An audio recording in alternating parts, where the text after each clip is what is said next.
Alright, you're with Al and this is Chronicles of a Not Yet Champion Golfer. I'm going to play 9 holes today. Score for the 9 holes. I haven't done many of these at my own course, and the reason for that being a little bit because I feel like I play this so much you get a bit on autopilot. Because the camera's going to be on, I'm going to have to actually think about shots, talk it through. I'll be talking through some of the stuff that I want to do in 2020, a couple of the goals I've got as well, but main thing being trying to actually score as good as I can. Hopefully you can get something out of it with a bit of luck. Positive Al, 2020, Positive Al, the year of Positive Al. Stick a lovely little 4-iron up by the way off the tee there to start. Par 4 this, it's only like 320, so little 4-iron leaves me with about 100 yards. I'll measure it now. Got 106 yards, but let's just zoom in here. Always wants to get in the video here, Pearsy, look. There we go, his little chip shot here. Oh, looks nice. You might make your debut there, you know. That was the meddler. Loves putting like lead tape on his clubs and stuff. Changing weights around and all sorts, looking for the secret. Don't think he's found it yet though. Has anyone? Okay, back to 106 yards. I've got a 50-degree wedge. White pin means it's back, so 106 is my maximum. I want to play it just short of that because I don't want to go long with it. This club's about a 120 club maximum, but it's not warm, so we're going to go down the grip a bit and play it the 5-6 position, which is about there.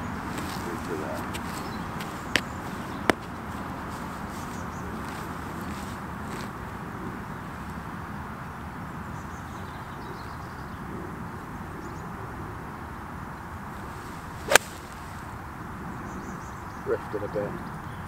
Go. It's on the green, but that's about it. On the green, positive. There's the positive. Positive Al. Ignore the negative vibes on that, please. It won't go in. Right, so I said I didn't want to go long. I've definitely not gone long. I've gone about 20 feet short, but you can see that pin being right at the back. You just got to make sure that you're going to miss, not miss, but err on the side where, you know, aim 3-4 yards short. At least then if you go 3-4 yards long, you're on the pin, and you go 10 yards long, you're still on the green. Or if it's 106 and you're hitting it 106 bang on, 5 yards long and you're off the back and you've got a tricky pin. AKA short siding yourself. We've got to putt for birdie. That's something I do sometimes. I line it up and think, oh, that's just to the left. Oh, well, we'll just aim a bit right of the line, which is daft. It's something I want to get much more specific on the lines that I pick and the lines that I actually line up to. Just trust it then.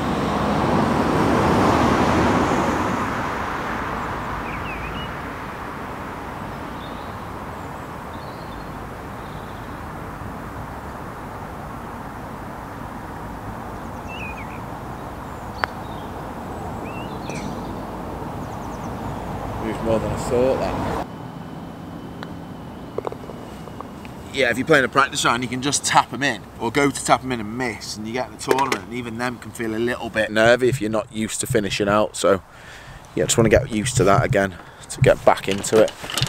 And as well, winter golf, I know it's preferred lies and stuff, and we can actually lift, if we've got mud on the ball, you can lift it in the rough as a local rule, but I try and not do any of it. Try and always play it as it lies, because I come to the season, I'm used to preferred lies. Gets in a tournament where it's not preferred lies, and I've got to almost tell myself not to. So instead of taking that, I just take that risk out of play and just play it as it is. Just like to punish myself.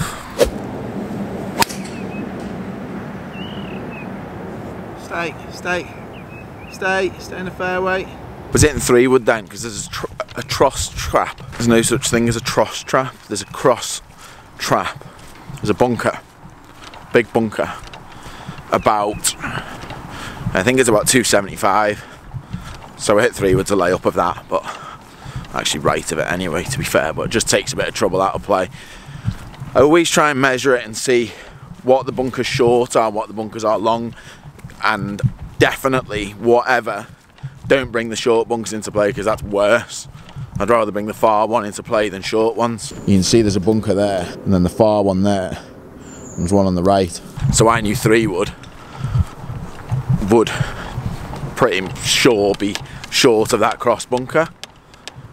But I wouldn't want to hit 2 iron and bring these short bunkers into play, and drivers bringing the far one into play anyway a bit more. So yeah, 3 would seem like the sensible option. And I'm Mr. Sensible, so as it happens, I think 3 wood really was bringing that bunker into play. I mean, I'm just in the right semi. I'd have had to smash it to get it there, to be honest. Right, what sort of lie we got here? A little bit muddy, really. It's quite bare underneath, not much grass, so a little bit of a different change in setup here to make sure I get proper strike on it. Otherwise it's very easy to get it kind of heavy if you don't strike it perfect from this sort of lie. 134 we've got. Quite an accessible pin, it's just above a ridge, so I want to hit it that yardage. I don't really want to be short of it because I'm putting up the slope. With it being a little bit muddy, you know, I've got a pitching wedge here because I'm going to play it slightly back in my stance. And when I say slight, I'm literally talking probably not even a ball back in my stance. But that just for me means that I'm going to be a little bit steeper and just ensuring the strike a bit. Now I'm hitting wedge. It's quite cold, wind's out the left, but I'm going to get that little bit extra yardage out of it because I'm de-lofting it that ever so slightly. You know, you're talking 1-2 degrees, but that adds up to probably 5 yards. So a little bit back in the stance and just make a normal swing. And I just want to feel like I'm opening the body up. If I don't open up, that's when I can get stuck behind it, especially with the ball being a little bit back. I have a tendency to fall back. Just got to stay on top of it.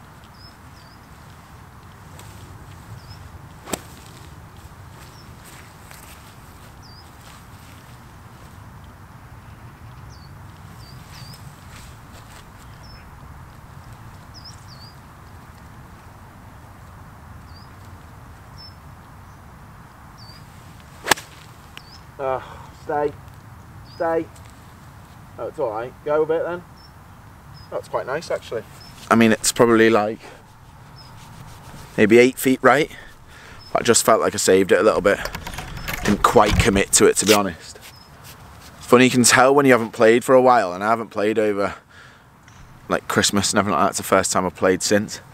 And you can tell, just doesn't feel overly natural over the ball.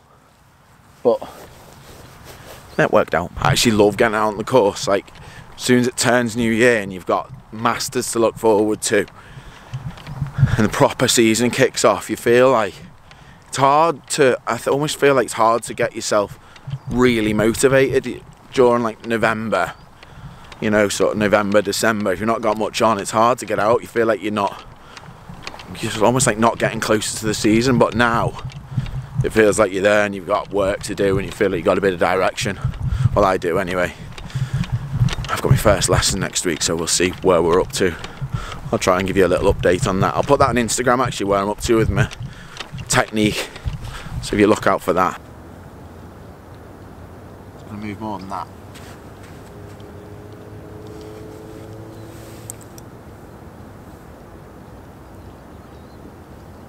I would always trust that more, what you feel over the ball. Or for me anyway, trust what I feel when I get over rather than the line. I always feel like if I stand over it and I feel like I've not given it enough break, I'm not going to make a good stroke. So I'd rather change the line and I can commit to it more. And it still misses left. Key is the goal, not whether it goes in or not, just to commit to your line and make a good stroke. And I felt like I did that. I just picked the wrong line.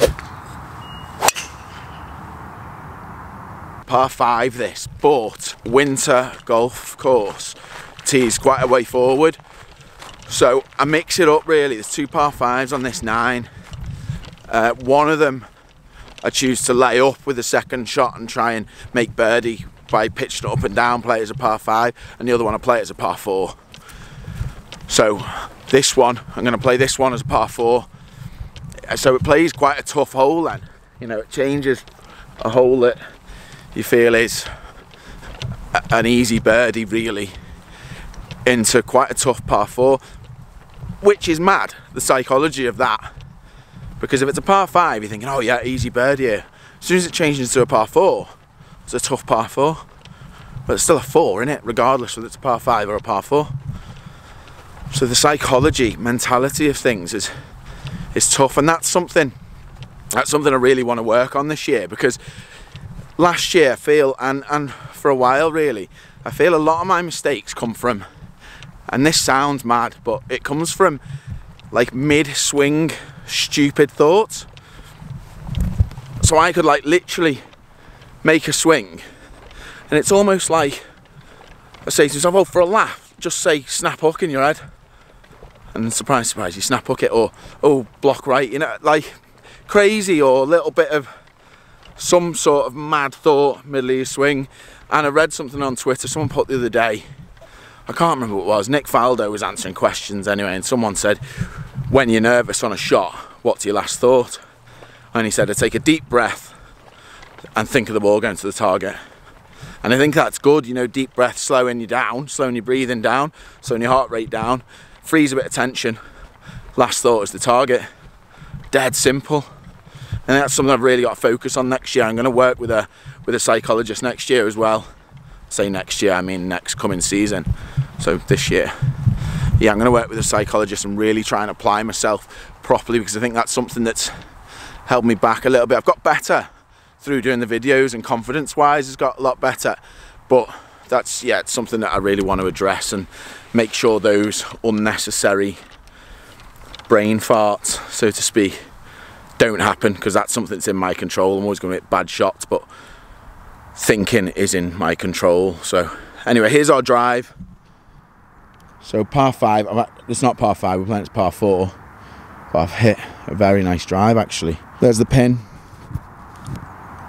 yellow one up there. Yellow means middle, so that back fence shouldn't be in play this time. 177 we've got here. Pins again pretty middle, but you can't miss it left, loads of room right.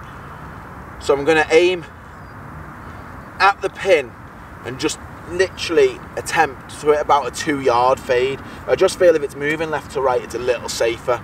So if I hit that pin and I pull it, it's going left trap, and again you've short-sided yourself. So just literally 2-yard fade, tiny bit left with my feet, left grip a little bit weaker, make a normal swing at it.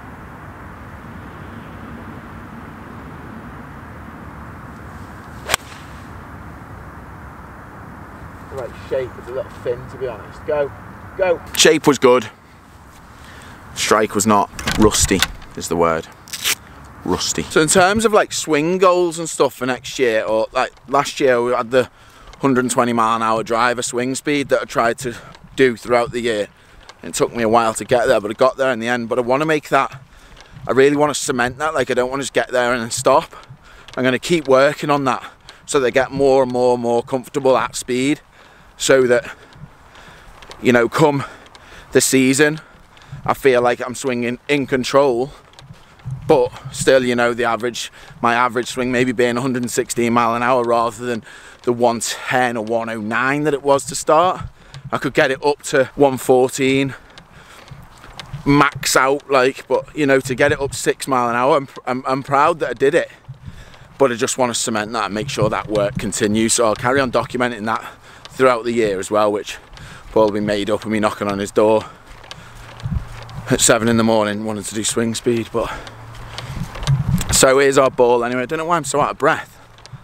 Did a circuit this morning, and that's another thing, the training. I'm going to change my training up a little bit and make sure that is as efficient as it can be. I did a circuit and did it with Nicky, and my legs are knackered. Not ideal before you play that. Right, there's our second shot. As I say, a little bit thin, so it's a little short. It's not horrendous, but it doesn't give us much of a birdie chance from it. It's a par 5, but I'm playing it as a par 4 with that forward tee. I think it's about 440 off that tee, so it's still a good length par 4, that's what I mean. It's an easy 5, but a hard 4. Now, pace is so important, same as distance control with irons. Pace is so important on putting. I feel like I'm pretty good pace putter, so in routine, long putts, my practice stroke will be done looking at the hole. I just feel like if you were going to throw a ball and you were doing that, you would look at the target as you're throwing it. You'd look at the target, you wouldn't look at your arm going like that. So I know that's over the ball, it's a little different, but just to feel the pace of the stroke rather than looking at the stroke and actually saying, oh, I want to swing it that far to there. Look at the hole, feel it, and then just repeat.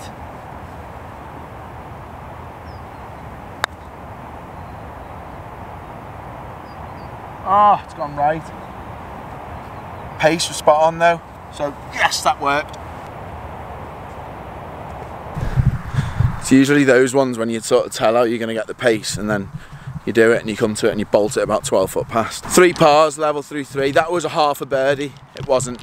We said it's a par 4, but I'm going to keep mentioning that it's normally a par 5 to make myself feel better. Level par through 3 / 1 under. First birdie of the day, this, right? 118 yards, perfect for a 50-degree wedge. I can commit to this, and covering the bunker's only 110, so I know a full one of these, getting over that, it's not going to go long of the green, so I can really attack this one. Ah, it's right. Was feeling that then. I was feeling that. I thought, this is set up. I'd set it up. I'd said how much the shot suited me, and then, no. No! I tend to get a little bit weak in the club face on the way down with a wedge, and it pops it up in the air and often leaves it right like that then. I need to make sure I'm opening my hips so I can keep pressure on it, so I can get a little bit more of a penetrating flight, because that wasn't good enough. But what Positive Al would say is that it's still a chance for a birdie. So we pitched it there.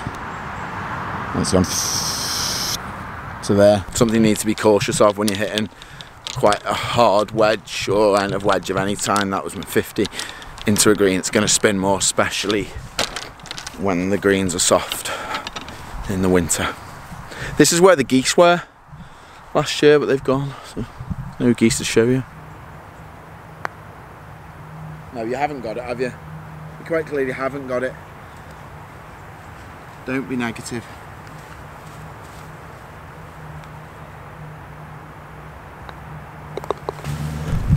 Well, this is boring so far, isn't it? 4 pars. Can't get overly negative, I don't think. If you play on a parkland course, oh, look at the camera. If you play on a parkland course in the winter, you've just got to accept that, I mean, a lot of courses are on like temporary greens and stuff, so you just got to accept that the ball isn't going to roll as well as it would do in the summer, so try not to take too much out of it. Just literally rate your putting on whether you've made a good stroke, whether you've committed to your line, and whether you've actually started it on line. I like to use those little putting gates to do that. There's a squirrel by the pond, look. See him? There, see him right by the pond. Do squirrels swim? I can't see them swimming. Squirrel, do you swim? Do you swim? Because you're quite near a pond. You're up a tree now. Look. Oh, he's gone. Oh, ducks. Hello. Right, this kind of suits my eye, this hole. Dog leg left to right. So I like to play this drive sort of with the shape of the hole. So I want to play kind of a low, that stock driver shot that I've spoke about before. So it's setup's normal, but I put a bit more weight, and my sternum's a little bit further left, so a little bit more weight towards the left side. It's probably about 50-50, whereas normally I'm set behind it. That's just going to make me hit down on it a little bit, and a little bit across. It should come out quite low and get that little fade. It's a drive that I feel like I can hit more often than not. Very rarely, as long as I aim up that left side, it's not going to go left. It's only going to move left to right, and you know, if it goes more than I want, it's only going to end up right semi. Yep. It's funny, it's a tee shot that sometimes if I stand up there and I don't pick a shot, I don't feel overly comfortable. Whereas I've just said this hole suits me. I don't know why I wouldn't feel comfortable, but it's easy for me to stand there, not pick a shot, just try and hit it straight. You're bringing both sides of trouble into play. But I feel like I can hit that fade shot, and if I overfade it, it's only going to right semi. I've got nothing to fear. I've convinced myself of that. I've told you what I'm doing, and I've hit the shot. I've got to get into that mode next year. I've got to get in the way of explaining to myself that that squirrel's in all that rubble now. Got to concentrate more. There he is, there he is. Come on, say hello. Hello? Hello? Don't go towards the road. And one of my other goals for the season is to get good at my weaker yardages. So those ones in between, you know, that aren't like, you know, sort of outside of 75 yards. I feel good, like I do. I feel like I'm quite strong at that. But inside of that, when it goes to like 65, 60, 50, 40 yards, those ones, I don't feel like I'm great or overly confident at. And it's not, you know, I wouldn't like lay up to that yardage because I know that's not a strength. But I want to get good at those yardages, but better at my strong ones. As in the past, that's something else that I'd do, is try and get good at those yardages, get completely obsessed with it, completely neglect the other stuff and go, oh, I'm great at them now. And then duff it from 75 yards. So yeah, that's something that I want to do, but make sure I am still paying attention to the other stuff. And that's where a practice plan and recording your results, recording what you're doing, making yourself culpable. Is it culpable or culpable? Making yourself culpable. Taking responsibility for your own work, basically. So I want to get better at planning. Yeah, plan stuff. Plan. And I want to play in the Open. I want to win the Open as well. That's another one that's part of the plan. Yeah, that's the one. And get me tour card. And then play in the Masters. Got to aim high. And play 9 holes quite well today. It's a starting point. There we are anyway, that's the drive. Set ourselves up nicely for good angle to the pin, which is yellow pin, middle. 129 yards. Just a nice easy wedge this. I've set this camera up down the line purposefully because my fault on camera, not just my fault on camera in my swing, is it gets steep that way. So down the line I'll be able to see it better, and it's something I'd advise doing rather than just, you know, when you do filming, when you're practicing to look at your swing. It's easy on the practice ground, there's no like consequence, so you'll swing it kind of how you're trying to, whereas on the golf course that's where you actually swing it the way that you swing it, and that's where it'll give you a true reflection of where your swing is at. So this might actually annoy me, this, but it won't, because I'm going to swing it how I want to. I'm going to hit a good shot. No, I'm not. I've left it right again. That same shot. Weak with the wedges. Distance is good, but right again. Divot's good. Divot's a good reflection on your swing path. Divot's good. Club face is open. It's weak. Something I need to address. It's not terrible. It's maybe 15 foot. When you get the distance right, it's annoying when you're not accurate with your wedges, because that's where you should be accurate. More accurate with the driver than I'm a wedge. You know, distance is spot on. Like I said, it's not disaster, but you just want to give yourself better chances from there. It's actually about a yard or two short of the pin. Right, but if I get the club face square, it's going to go a little bit further. It's bang on. So, that's good. That's a good sign. Positive Al says that's a good sign, because that's something I'd feel like I'd struggle with not playing for a couple of weeks. It's the distance control going off. So it's good that that's in pretty good shape. Just got to get better control over the club face, which hopefully my lesson will tell me why I'm leaving it a little bit right. I'm getting desperate. I'm on the never miss cam now. Draw that line, shot tracer line to the hole, and when you look up at the hole when you're over the ball, you see that line. Just follow that line. Don't look directly at the hole. It's not straight put, but down the line you want the ball to go on. That's not the line I wanted the ball to go on. That's not broke at all. Is that me? Has that gone straight right? Never miss cam's not working in 2020. Just a 2019 never miss cam.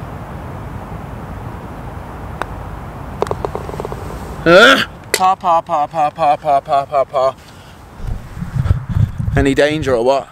That's first 5 holes done, so level par. We'll come back next week, finish it off. Hopefully I've made some birdies in the last 4.